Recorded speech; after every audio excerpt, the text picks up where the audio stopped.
Sahabat Tapik, masih ingat nggak sih tahun 2022 lalu DPR RI telah mengesahkan Undang-Undang Tindak Pidana Kekerasan Seksual atau UU TPKS.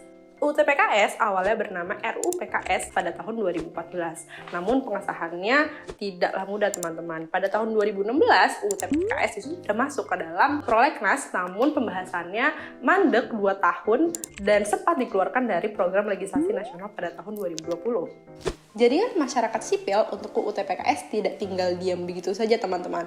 Berbagai advokasi dilakukan, mulai dari aksi, audiensi, hingga lobby.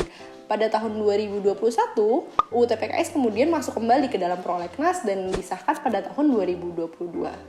Pengesahan UU TPKS merupakan langkah yang besar untuk memastikan payung hukum perlindungan korban kekerasan seksual.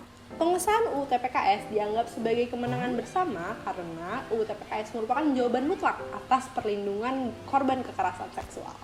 Tapi sahabat Apik tahu nggak sih kalau Undang-Undang TPKS nggak bisa berjalan secara maksimal tanpa adanya aturan pelaksana? Emang apa sih aturan pelaksana itu? Aturan pelaksana Undang-Undang TPKS adalah regulasi yang berada di bawah Undang-Undang TPKS dengan pengaturan yang lebih spesifik untuk menjalankan dan melaksanakan Undang-Undang TPKS sesuai dengan konteksnya. Terus kenapa aturan pelaksana itu diperlukan? Alasan yang pertama adalah mendesaknya pemberlakuan suatu undang-undang. Alasan yang kedua, karena ruang lingkup suatu undang-undang dinilai masih terlalu umum, sehingga perlu ada pengaturan yang lebih detail yang tentunya masih sesuai dengan karakter undang-undangnya.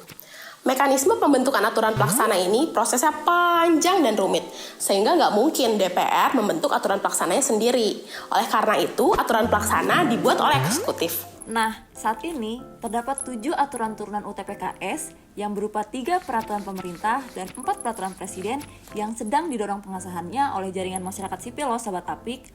Sayangnya, dari 7 aturan tersebut baru ada 1 yang sudah ditandatangani dan disahkan oleh presiden, yakni PP Diklat UTPKS. Sementara, 4 aturan turunan lainnya sudah dalam tahap harmonisasi di Kemenkumham dan sedang dalam proses pemberian nomor di Kementerian Sekretariat Negara. Dan yang terakhir, 2 aturan turunan lainnya masih dalam proses harmonisasi di Kemenkumham. Setelah kenalan sama aturan pelaksana UU TPKS, LBP Jakarta mengajak sahabat Apik semua untuk turut mengawal pembahasannya.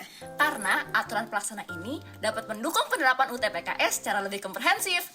Yuk sebarluaskan video ini!